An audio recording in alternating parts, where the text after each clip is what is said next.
Hey guys, welcome to How Do I Make That Accessible? I'm Jim, a visually impaired person who takes a 10 to 15 minute look at a video game and how we could maybe improve the accessibility.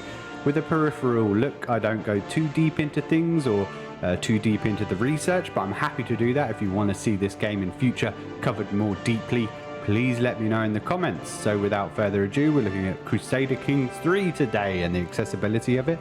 Actually impressed with some things that probably aren't intended as accessible, but less impressed with other things that could be construed as, so let's get into it.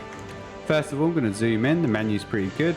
The menu list is to the left of the screen, so I can easily find it with orientation even when zoomed in. The colors are pretty shallow pastel colors, but I mean there's decent enough contrast. It does get darker down with some shading here. I would like to see more consistent color palette, or maybe the option to change the colors.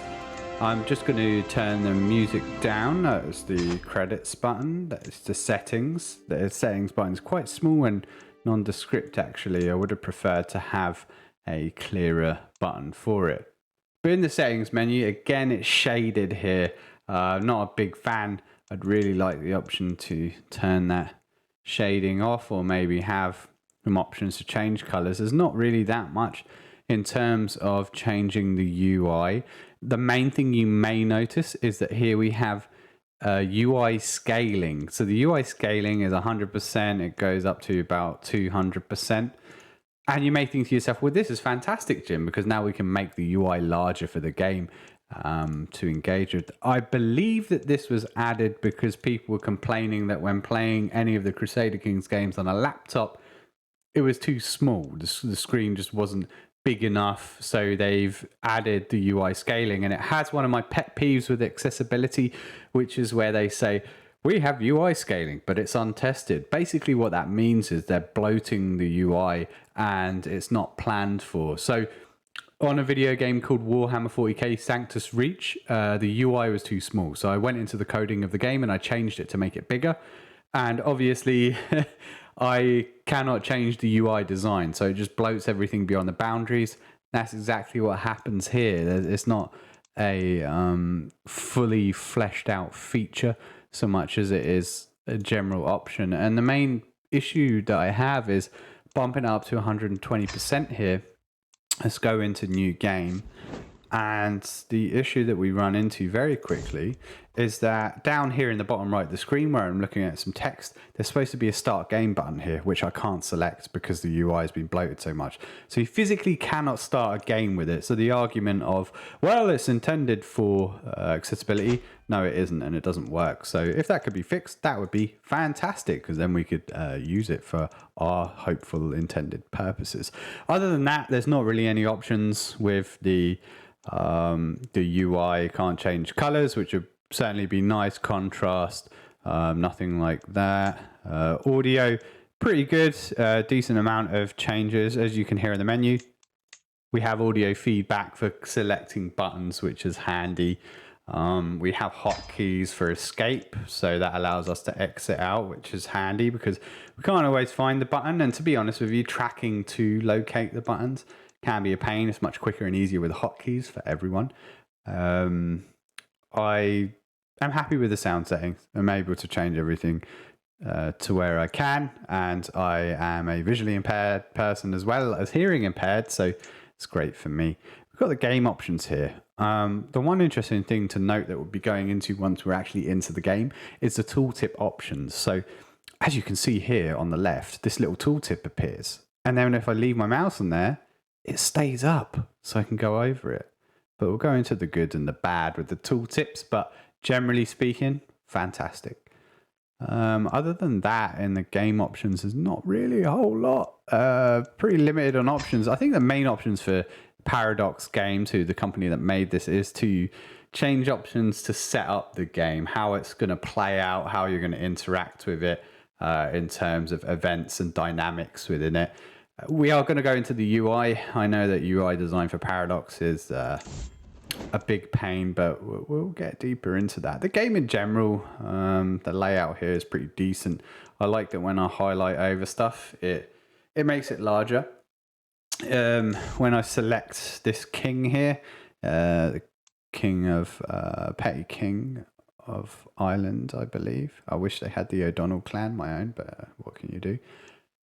It shows me everything here. It has a nice highlighted start button, which actually lights up when I go over it, which is fantastic as well. At the top here, it sort of highlights a bit, all the stuff. It would be cool if I could tab around or use arrow keys and punch to it, but unfortunately I cannot do that. But yeah, generally speaking, the UI design is great. I'm really happy with it on this main menu anyway.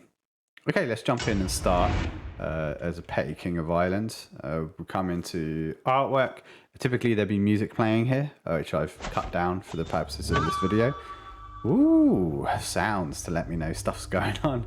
And a lot pops up immediately. There's not too much going on screen, which is intentional. I really like that. The little icons just bumped up to let me know they're there. That's a fantastic feature, especially in terms of accessibility, to have something that we need to enlarge and then get smaller. Yeah, it'd be cool if you could set that on a timer as well in the options. It'd be fantastic. The color scheme here on the map is pretty decent. I'm reasonably happy with it.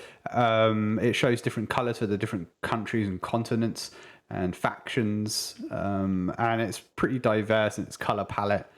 It gives a good contrast. I think the only issue is obviously you come in here and there's different shades of green for Ireland, for example, which can be difficult to view. But let's go into the options now that we're in the game. We can't change any of that. No, so the options don't change. You can't alter any of that for now.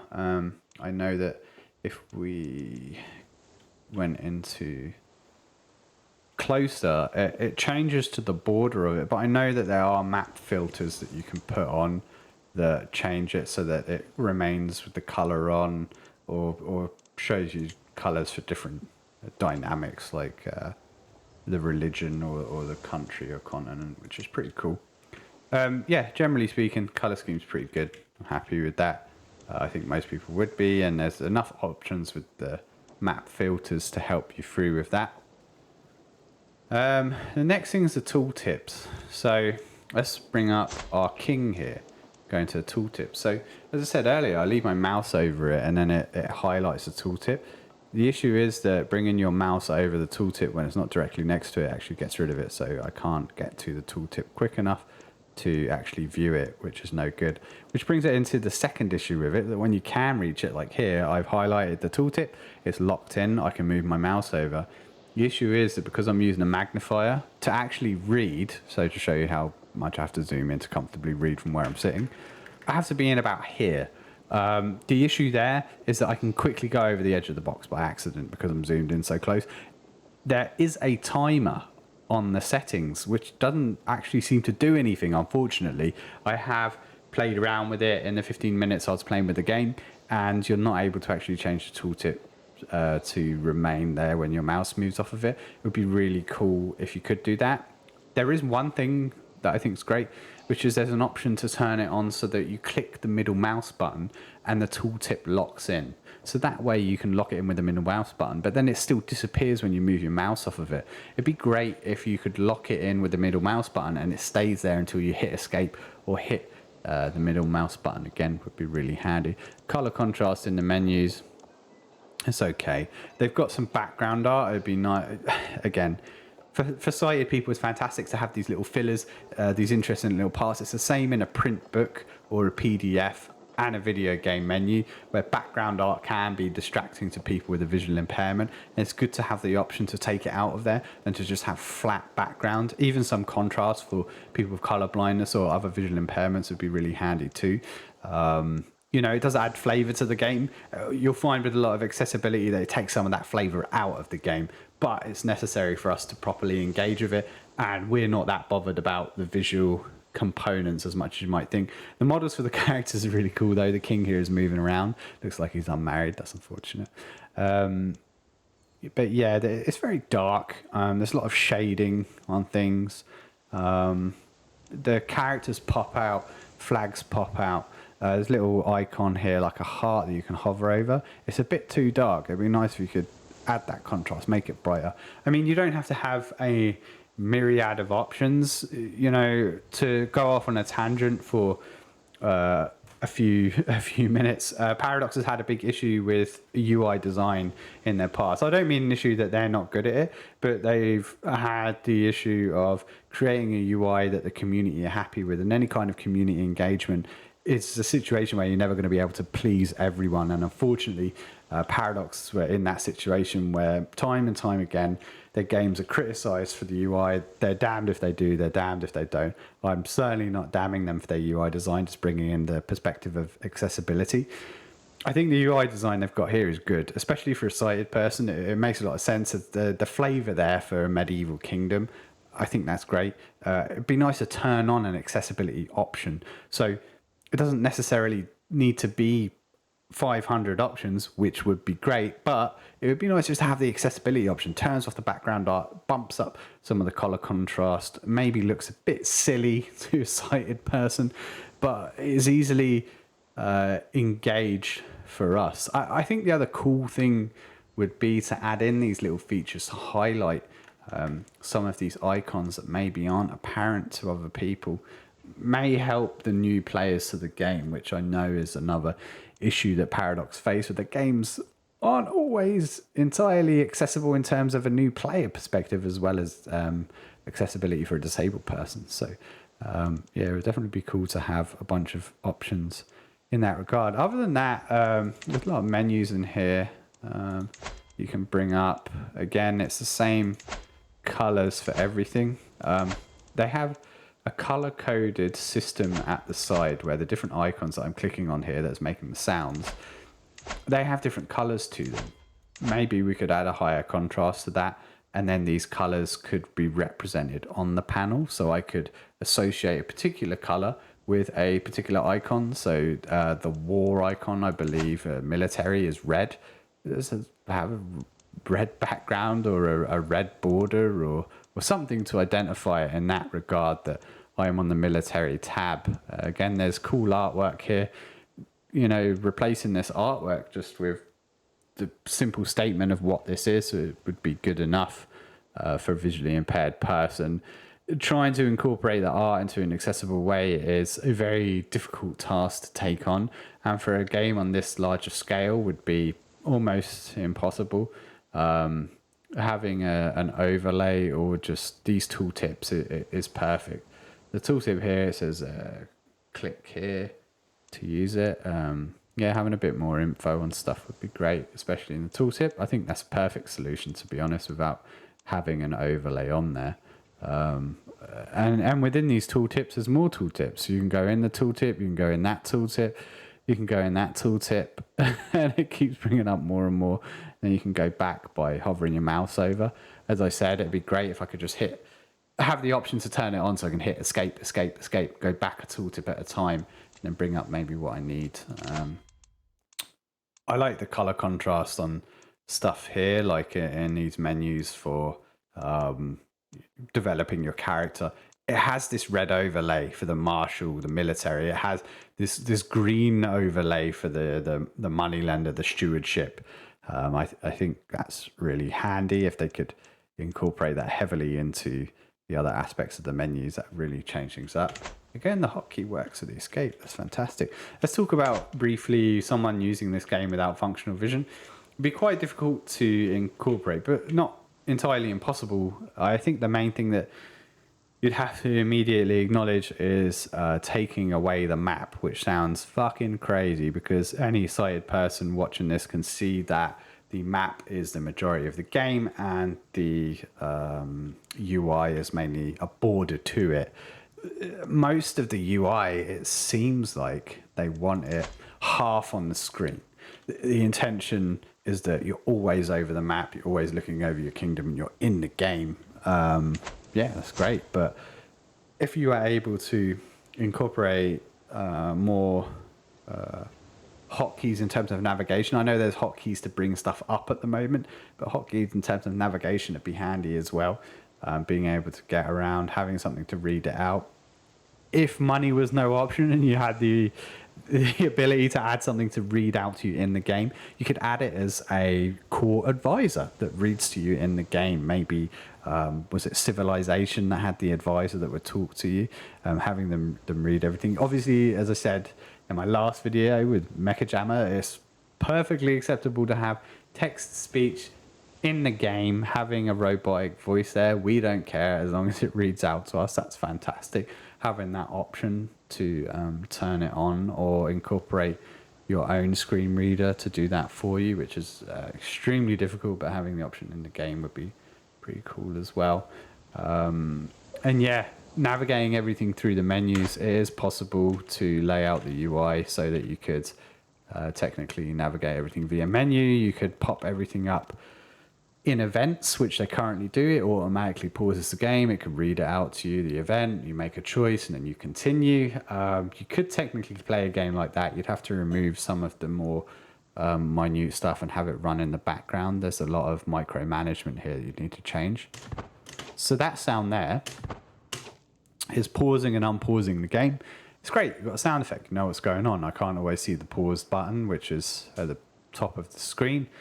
I think if you were to have something for someone with no functional vision, that sounds great, but it would be nice to have a button that you can hit and it tells you paused or unpaused throughout play, so you know what the current situation is.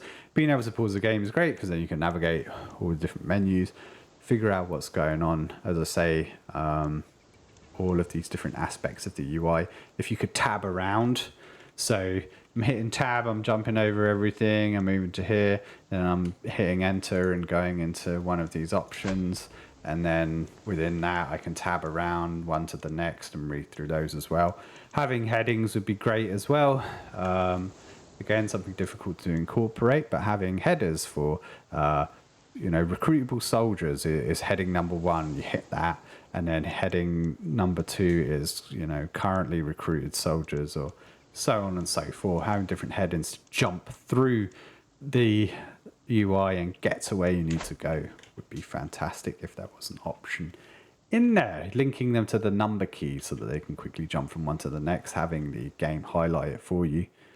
As I say, Crusader Kings 3 is relatively accessible. Is it fully accessible? No, it's not. And I really wish that the UI scaling in games wasn't quote unquote, what do they put, untested, or they have another word that they use pretty regularly for UI scaling, where basically they're saying, hey, we put this in here, but we haven't actually incorporated it into adopting the AI. Instead of having options for 100% UI scaling all the way up to 200% with 10% increments, just having a 100% or 150% version. But again, with Paradox, they'd have to redesign their UI, and that's already a massive headache for them.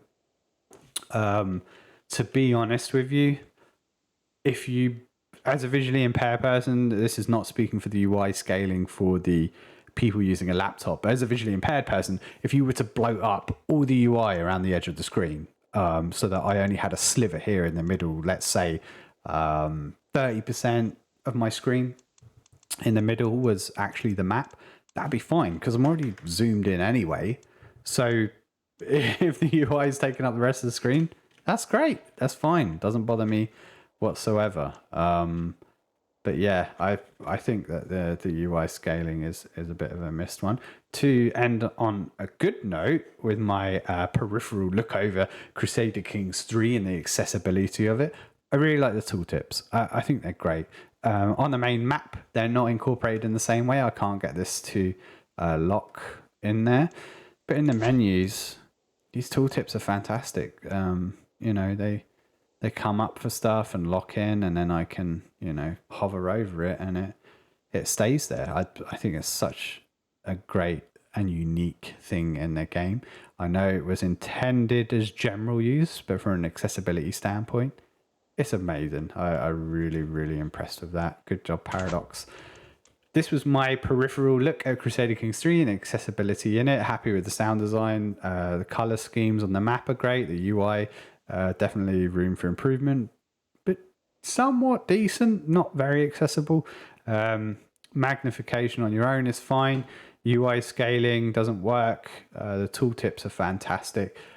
Pretty happy with this game. Would I play it as an accessible option? Yeah, I probably would. There's a few things you have to struggle with due to the color of the UI, and me being a colorblind person, I'd struggle with it. But generally speaking, pretty happy with it. Is it accessible to someone with no functional vision? Absolutely not. It relies entirely on visuals at the moment. If they were able to have you navigate the menus with hotkeys, with a screen reader, I think it could be entirely functional, and changing the map into a structured list as well. Currently, you have a list, for example, if you go into get married, I think it was. Let's, I don't know what menu I'm clicking on here. Yeah, if you're going to get married, it has a list of all the people you can marry, which is shown on screen here. Basically, I'm scrolling through all the fine damsels in this realm, seeing which ones I can potentially marry, and it's got a flag, it's got a little personality quirks and traits, got other information about them, and you can filter them as well. So there's different filters. So there's no reason that you couldn't have a menu similar to this, if it doesn't already exist, for countries as well, nations, ones related to you, yours in general, the list of it to go through, get all the information, the traits about the terrain, the buildings and everything that's there. I'm sure there is a menu already, I just haven't skimmed deep enough. I will be playing more of this game, so if you would like me to cover an in-depth accessibility review without giving, you know, too much criticism, I'm happy to do so. If you want to see me cover this game more in depth, if you'd like me to see me do a peripheral overview of another game, please let me know in the comments. I'm Jim from Knights of the Braille. We are groups of blind, visually impaired and sighted video gamers, tabletop role-playing gamers and hobbyists in general. We commune online in our Discord, where we also play our games. So if you want to join a game, if you want to talk about them, if you want to do anything, join our Discord. There's links to our website down below. You can go and find all the information there. You can email us. You can email me, Jim, knightsofthebraille@gmail.com. And yeah, if you have any other questions, please leave them in the comments. Please leave us a like if you enjoyed this. Please watch more of our videos if you think this is helpful in getting the conversation going for accessibility in video games. If you'd like me to cover this stuff more in depth, I can. If you want me to cover other products that aren't necessarily video games, I can do that too. Thank you for watching.